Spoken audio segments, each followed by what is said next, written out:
నమస్తరా అందరికి. నిజంగా ఎన్ని ఘోరమైన సంఘటనలు జరుగుతున్నాయి.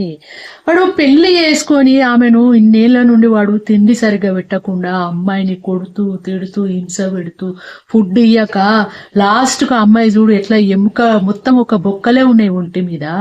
ఆ అమ్మాయిని హాస్పిటల్ తీసుకుపోయి అడ్మిట్ చేస్తే ఆ ఒంటి మీద కూడా భయంకరమైన దెబ్బలు ఉన్నాయట. కొన్ని మానినవి ఉన్నాయట, కొన్ని ప్రజెంట్ గా కూడా ఇంకా పచ్చి పుండులు ఎక్కువ ఉన్నాయట. నాకు ఇక్కడ అర్థం కాదు ఏంటంటే, మరి కుటుంబ సభ్యులు ఆ అమ్మాయికి సంబంధించిన వాళ్ళ అమ్మగారు ఎవ్వరు ఇన్నేళ్ల నుండి అమ్మాయి ఇంత బాధపడుతుందని వీళ్ళు గమనించుకోలేదా? అంటే మీరు పెళ్లిళ్ళు చేసి గాలికి వదిలేస్తారా?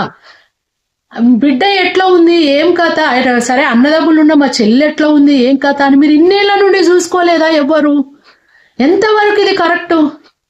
తప్పు వాడదనల్లా మీదనల్లా, మీ ఇద్దరిది తప్పే కదా. అమ్మగారిది తప్పే, ఇటు కట్టుకున్నోడు వాడు అట్లా చేయడం వాడిది తప్పే, ఆ అత్త మామది తప్పే. వాళ్ళకెంత బుద్ధి లేదో, కోడల్ని అంత హింస పెడుతుంటే మరి వాళ్ళెంత రాక్షస ఆనందం పొందిరు కానీ ఒక్కనాడన్నా మరి కొడుకును కంట్రోల్ చెయ్యొద్దా? ఇది ఎంతవరకు కరెక్టు? ఇలా ఎవరిది తప్పు? ఇప్పుడు ఇటు అమ్మగారిది తప్పే, ఇటు అత్తగారిది తప్పే. ముఖ్యంగా ఆ పిల్ల మాత్రం బలైపోయింది. పాపం అనిపించింది. చూడండి ఎంత ఘోరంగా అయింది అమ్మాయి.